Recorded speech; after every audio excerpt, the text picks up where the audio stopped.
Hi guys, Dan here, and today we're going to be talking about, there you go, Dies the Fire by S.M. Stirling. Nice cover art. This is one of 18 novels of The Change, and it is the first book in the Emberverse series. For what that means, feel free to check out the introduction video I did to this series. I'll put a link in the description if I remember. So yeah, Dies the Fire. This is speculative fiction, it is post-apocalyptic fiction, it is alternate history, and there's also some elements of fantasy and of sci-fi involved. The book starts on March 17th, 1998, when there's like a sudden, unexplained white flash that knocks out all high technology.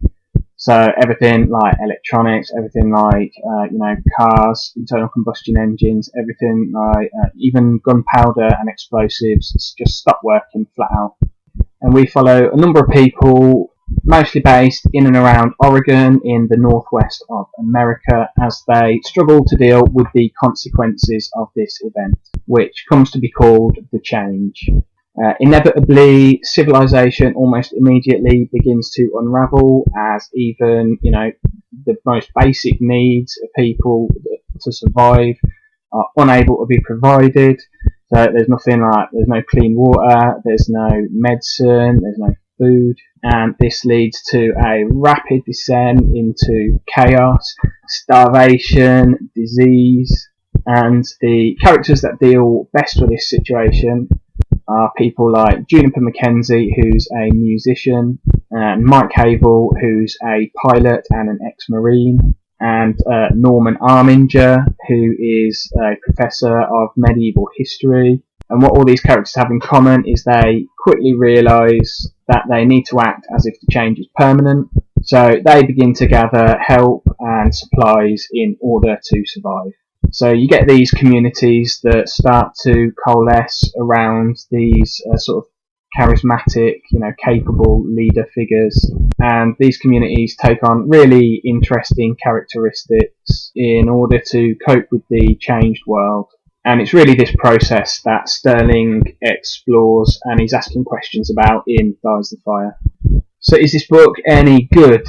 Well, the answer is a resounding yes. This book is really good.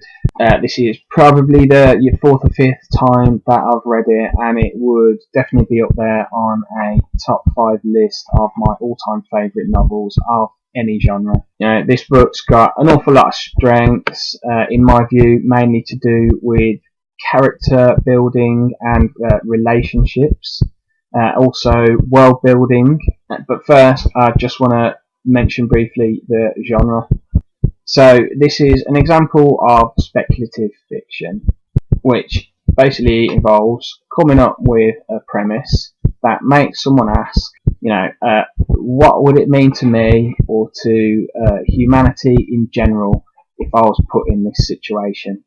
And Stirling absolutely nails that with this book. He puts you right there and he gets you asking those questions. You come away from this book having really questioned so many aspects of modern society. And Stirling clearly has his own opinions, but he gives you the space as a reader to agree or disagree with him, so it doesn't come across as preachy. I found this book to be a real thought-provoker. The plot itself is pretty functional, but it starts to incorporate some elements from different mythologies as the book progresses. And he does a real good job in this one of establishing some tropes that continue throughout the series. And these are tropes that I really enjoyed, actually. He did a really good job of them.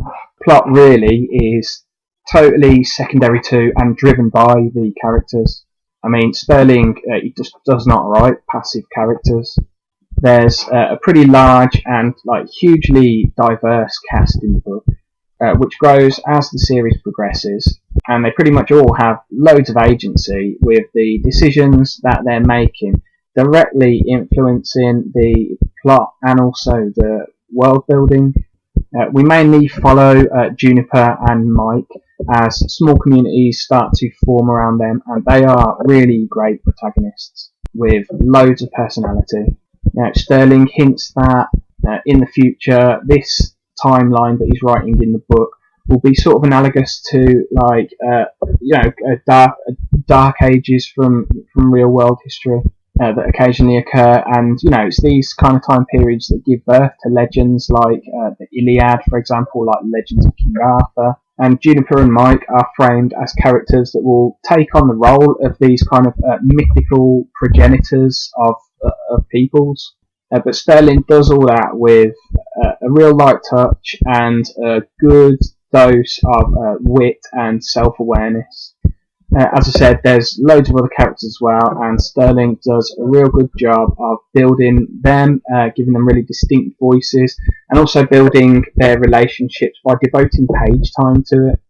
He's more than happy to just spend a few pages writing a conversation between two friends, talking about their day-to-day stuff that might reveal a bit about the setting, but mainly it's just there to build the relationship between the characters.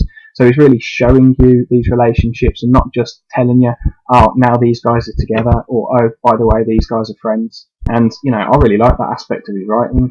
Yeah, and I also mentioned that the characters drive the world building, which is really something that is quite, unique to this setting, I think. I mean, it might happen in other circumstances in different books, but yeah, well, I'll tell you what I mean anyway. And basically it's because as a function of the premise, these characters are having to rebuild civilization from ground zero. So literally, they're there doing the world building, on the pages right in front of your eyes. This is like a real interesting approach, and it does get you very invested in the setting. The solutions that the different communities find to living in this changed new world. It's absolutely fascinating stuff. Like some of them are borrowing from different periods of history to inform their new reality. And others are just coming up with completely new ideas, and you've got this mix going on. It's a big melting pot of culture. But yeah, anyway, I mean, it's certainly not a perfect book. Stirling's writing style is maybe not going to be for everyone. He goes into a fair bit of detail on some fairly mundane things, and I know that's not to everyone's taste. I mean, I personally don't mind it. I think it adds a lot of depth to the setting, but it's not for everyone. He's also a bit of a fan of pithy one-liners, which can kind of get a bit grating when you keep reading them, especially when one character will start it and then another one will finish it off for them. It's a really common phrase, which I mean, it invariably isn't. It's something that Stirling's either made up or, I don't know, maybe in his circles it's a common phrase. I've never heard it before. And, all the characters as well, all the characters know, loads about history. I mean, I don't know what the education system is like in Oregon, but apparently everyone gets taught loads of history. Way more than your average Joe.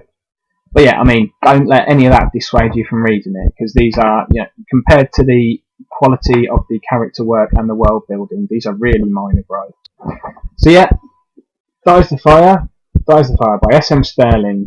This is absolutely a book that I would recommend to just about anyone, because I think, basically everyone will find an element of this that they can get really invested in. And if you can't, then maybe we can't be friends. Yeah, it's kind of similar to, I don't know if you've read The Postman by David Brin, would be another one that's, that's vaguely similar to this. Well, not vague, quite similar in fact, but just not quite as good, I think, even though it's a sci-fi classic. Also, Earth Abides, there's another sci-fi classic that's kind of a similar premise to this, but again, I prefer this. I know that's another classic, but that just shows you how good I think this book is. But yeah, Dies the Fire by S.M. Stirling. Go out and read it. And bye, I guess.